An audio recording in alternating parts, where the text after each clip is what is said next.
In September of 1950, the momentum was shifting dramatically in favor of the United Nations. The Eighth Army was pushing northward at a pace that recalled Patton's drive across France after Normandy. The first objective was to reach the 38th parallel, where the war began, to reclaim South Korea's old borders. South Korean divisions led the charge, reaching the parallel on October 1st. They kept moving right into North Korea. A week later, American forces were perched at the parallel, anxiously waiting for orders to follow suit. But back in Washington, tough choices had to be made. Should the United Nations continue the drive into North Korean soil? Would this overstep the mandate of a police action?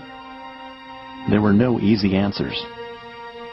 U.S. commanders heard rumors that Communist China was moving large numbers of troops north into Manchuria. The Chinese resented American intervention in the region and feared that hostilities would spill over into their Manchurian territory.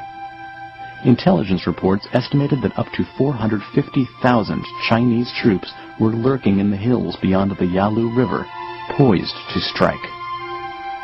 But these warning signs were cast aside by Americans, thirsting for an unconditional victory.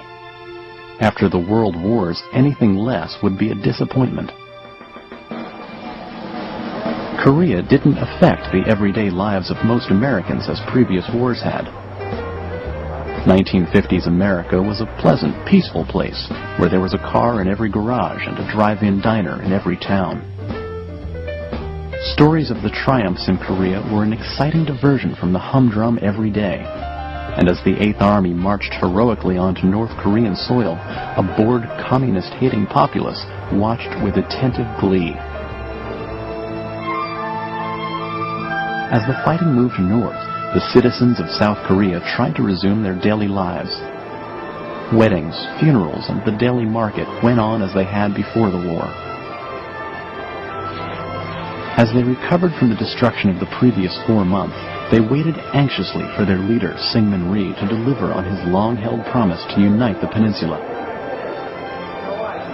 After centuries of subjugation, the Korean people were anxious to control their own destiny.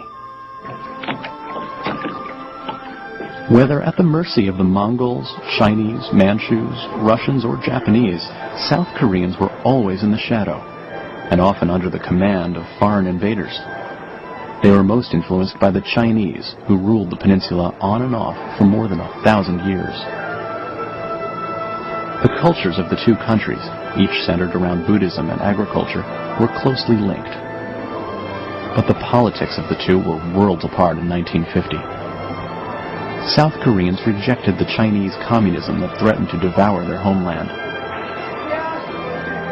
Within weeks, their sons would meet their nemesis head-on in the hills of North Korea. There, the front was opening up. The road to Pyongyang, the North Korean capital, was free and clear, and UN battalions raced each other to it.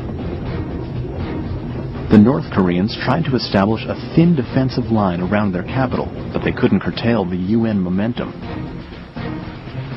The Eighth Army found itself at the gates of Pyongyang within 10 days of crossing the parallel. Looking at the open road ahead, the men couldn't help being optimistic. General MacArthur announced that we would be home by Thanksgiving. We believed him. Life seemed good in Pyongyang. Morale was sky high. James Cardinal, Private First Class. The Eighth Army set out north and west from Pyongyang, eager to vanquish the northern regime.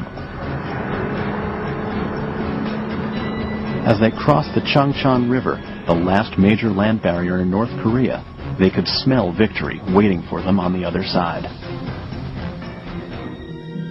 But what they found was a mass grave holding over 100 executed American prisoners. The North Koreans were turning even more savage in their desperation. UN resolve was renewed. On October 24th, General MacArthur ordered his men to march straight to the Yalu River. Now he would let nothing stand in the way of total victory. But just over the horizon, squatting silently in the hills, were hundreds of thousands of Chinese soldiers.